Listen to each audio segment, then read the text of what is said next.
So let's talk about transportation for a minute. Another issue that has been coming up the last few weeks is this thing called the RMA, or Regional Mobility Authority. That registration, $10 Yeah, registration and fee. yeah, it's tied in with the Proposition B. Am I right on that? B? Yes, you're correct. Okay. It's property. What do you know about that, and where do you stand on Well, this? when I first heard about it, and this is early on when I filed and I had one of my first interviews, I was absolutely clueless. But my first response was kind of what I just said. For example, for me to register my car every year, it's right now it's $75. You add a $10 fee and it's $85. If you're talking about $10 may not seem like a lot for some people.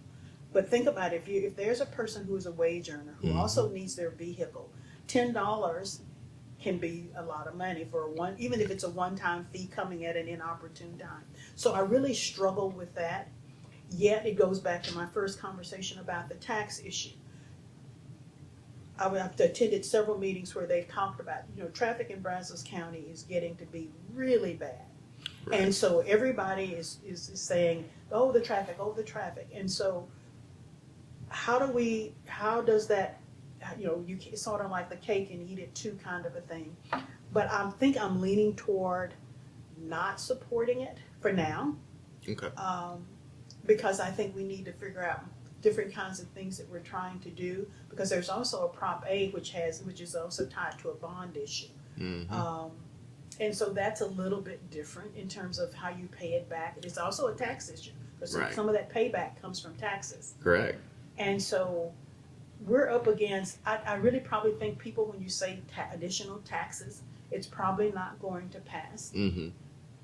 But behind all of that, there are consequences of not passing it because of what is going on with Brazos County and the traffic issue, which has always been an issue as long as I've been here, especially on football game weekend. But the growth of the county is creating a whole nother traffic overflow.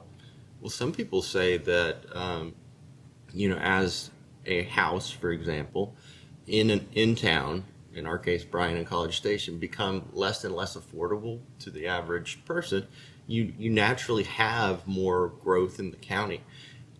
You talked about traffic, but are there other impacts that are happening because Bryan and College Station are becoming so unaffordable in terms of the rural parts of the county? Affordable housing, and so it's almost like, from my vantage point, it's like those who are renters, those who may want to buy a home, they're being priced out, and they're being pushed further and further north. And I've been kind of just dismayed to realize how there's not affordable housing in Brazos County. And even if there's some proposals or someone wants to put it up, it's the not in my neighborhood. And I don't have an answer for that, because I see that happening now. I've heard people say, I see on, everything's on social media, where people are wanting to have neighborhood meetings if someone finds out that they may be proposing putting an affordable housing unit or a neighborhood close to their neighborhood. And so how do you deal with that? I have no idea how you deal with that, because on the one side, you understand how people feel about their property values.